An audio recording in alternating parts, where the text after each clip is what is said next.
ተጠርጥረው በተያዙ ሰዎች ዙሪያ ከተነገሩ ጨዋታዎች አንዱን ልንገራችሁ። ወንድም ካሊድ የተባለ ግለሰብ የፊንቴክ አምባሳደር በመሆኑ ተጠርጥረው ከተያዙ መሃል ይገኝበታል።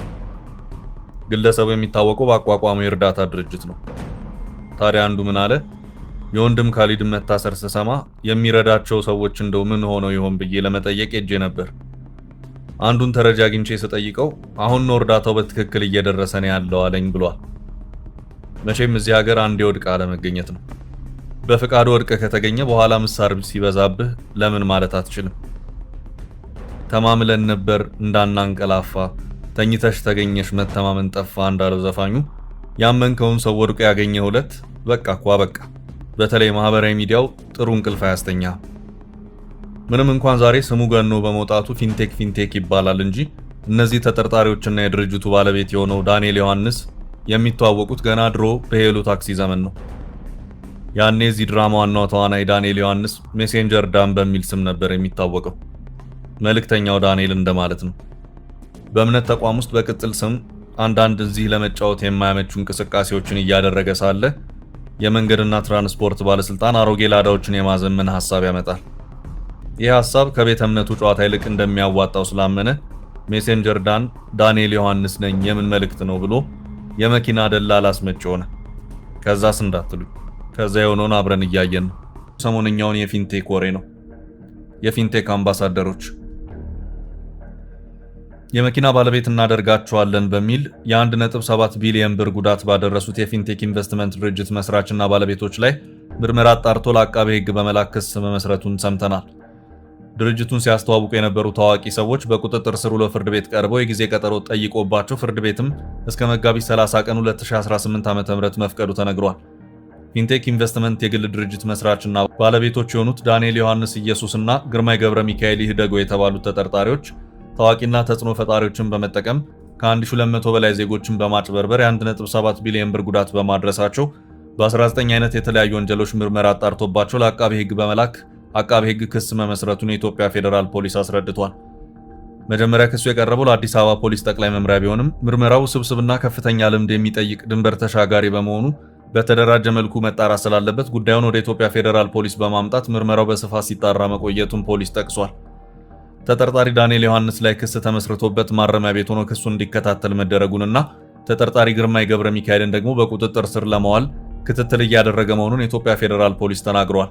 ግርማይ ገብረ ሚካኤል የተባለው ግለሰብ ከዚህ ቀደም እንደ አውሮፓውያን አቆጣጠር በ2010 የደቡብ አፍሪካ የዓለም እግር ኳስ ሻምፒዮና ወቅት አስካሉካን በተባለ ድርጅት ስም ወደ ደቡብ አፍሪካ ሄዳቸው የዓለም ዋንጫን እንድትመለከቱ አደርጋለሁ በማለት ዜጎችን አጭበርብሮ በሚሊዮኖች የሚቆጠር ገንዘብ ካሰባሰበ በኋላ ተደብቆ ከሀገር በመውጣቱ የኢትዮጵያ ፌዴራል ፖሊስ ከኢንተርፖል ጋር በመተባበር ባደረገው ጠንካራ ክትትል ከተደበቀበት ሀገር ወደ ኢትዮጵያ እንዲመለስ አድርጎ በሕግ አግባብ ተጠያቂ እንዲሆን ማድረጉን የወንጀል ሪከርዱ እንደሚያመላክት ፖሊስ አስረድቷል። ሁለቱ ተጠርጣሪዎች ተጎጂዎችን 50 በመቶ ቅድሚያ ክፍያ 950 ሺህ ብር በማስከፈል በ90 ቀናት ውስጥ የመኪና ባለቤት እንደሚያደርጓቸውና ቀሪ 950 ሺህ ብር ደግሞ ያለ ወለድ በ5 ዓመት ተከፍሎ የሚያልቅ የባንክ ብድር እንደሚያመቻቹላቸው በመግለጽ ዜጎችን በማጭበርበር ክፍያውን እንዲፈጽሙ አድርገዋል ሲል የኢትዮጵያ ፌዴራል ፖሊስ መግለጫ ተናግሯል። ተጠርጣሪዎቹ ህብረተሰቡን ለማሳመን 148 መኪኖች ከጅቡቲ በማስገባት 100 መኪኖች ለተወሰኑ ግለሰቦች እንዲከፋፈል በማድረግና ቀሪ 48 ዘመናዊ መኪኖችን መርጠው በድብቅ መሸጣቸውን እንዲሁም ወደ ሀገር ውስጥ ስለመግባታቸው ምንም አይነት መረጃና ማስረጃ ሳይኖር 350 መኪኖችን ከውጭ እንዳስገቡ በማስመሰል ህብረተሰቡን ሲያጭበረብሩ እንደነበር ፖሊስ በምርመራው አረጋግጫለሁ ብሏል። በተጨማሪም በጅቡቲ ወደብ ምንም አይነት መኪና ሳይኖር 400 መኪኖች ጅቡቲ ወደብ ላይ እንደቆሙና ወደ ሀገር ውስጥ ለማስገባት በሂደት ላይ እንዳሉ በማስመሰል ለተጎጂዎች ሐሰተኛ መረጃ መስጠታቸውን ፖሊስ ማረጋገጥ መቻሉን አስረድቷል። በመስቀል አደባባይ ከተለያዩ ቦታዎች መኪኖችን በትብ ውስጥ በማሰባሰብ ህዝብን በሚያሳስት መልኩ ድርጅቱ ከውጭ ሀገር ያስገባቸው መኪኖች እንደሆኑ በማስመሰልና የኤሌክትሪክ መኪና አምራች ከሆነው BYD ከተባለ የቻይና ካምፓኒ ጋር ምንም አይነት ውል ሳይኖራቸው ውል እንዳላቸው አድርገው የማጭበርበር ወንጀል ሲፈጽሙ መቆየታቸውን ፖሊስ በምርመራ ደርሼበታለሁ ብሏል።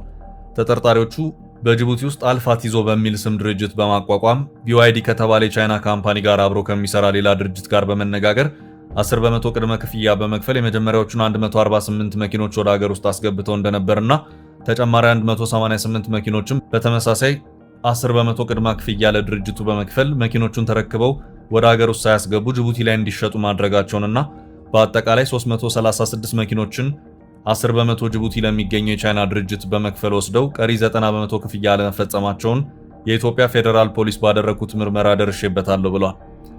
ከ1200 በላይ ተጎጂዎችን በማጭበርበር መዝግበው 95000 ብር ቅድመ ክፍያ፣ 285000 ብር የመንግስት ታክስ እንዲሁም 130000 ብር ለኤሌክትሪክ መኪና ቻርጀር ለማሰራትና ለባለሙያ በሚል ከእያንዳንዳቸው 1,365,000 ብር መቀበላቸው ተጠቅሷል።